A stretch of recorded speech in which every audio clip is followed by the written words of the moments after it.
All right, well, as I've spoken about, major developments just this afternoon with Israel launching their first retaliatory strikes on Iran, further putting the Middle East on a knife's edge. Joining me now for insights on what this means for that region and, of course, domestically here is Lincoln Parker, our national security expert. Link, great to see you. G'day, Erin. What's your immediate reaction to what's occurred over the past couple of hours?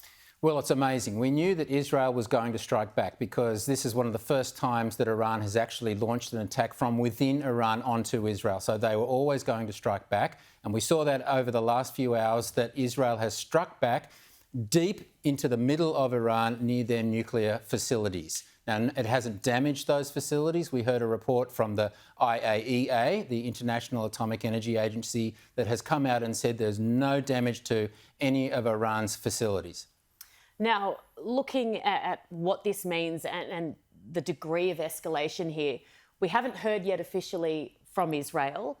That's my understanding prior to coming on air. America, though, has confirmed, has backgrounded networks in the US that they were warned about this attack by Israel.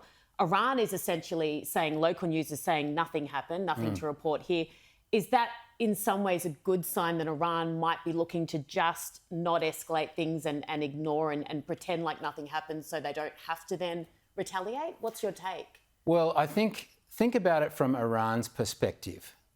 Israel has just shown Iran that it can strike deep into their territory, very close to their nuclear facilities. So Iran right now is quaking in their boots. They didn't know it was going to happen. They didn't know that Israel would be able to do that. Israel also struck radar sites in the south of Syria and then struck, without being shot down, deep into Iran. So Iran would be very frightened right now. And so they'll be thinking about what they're going to do from now on. From the American perspective, and I just showed you Biden's very, very firm warnings to Iran, don't, and they do, and even saying, you know, Israel has every right to strike back, in my opinion, but he also said to Netanyahu, don't strike back, leave it here, you've come out with a win. America is of no help to anyone at the moment under his leadership. Unfortunately, the United States of America under President Joe Biden is going backwards. It's making the world less safe. It's making the United States less safe. He has been a foreign policy disaster. Look at the wars that we have going on around the world, and we're probably going to see another war very soon with China invading Taiwan, and it's very scary. I mean, the Strait of Hormuz could be closed by Iran. Who knows what's going to happen? That's going to affect us. It's going to affect Australia and the free world, and we're not getting leadership out of President Biden. Australians in Israel are being told to get out if they can do so safely. They're being told not to go to the region. What do you foresee happening over the next few hours? Do you think that Israel will come out and make a statement, or do you think they will just go silent?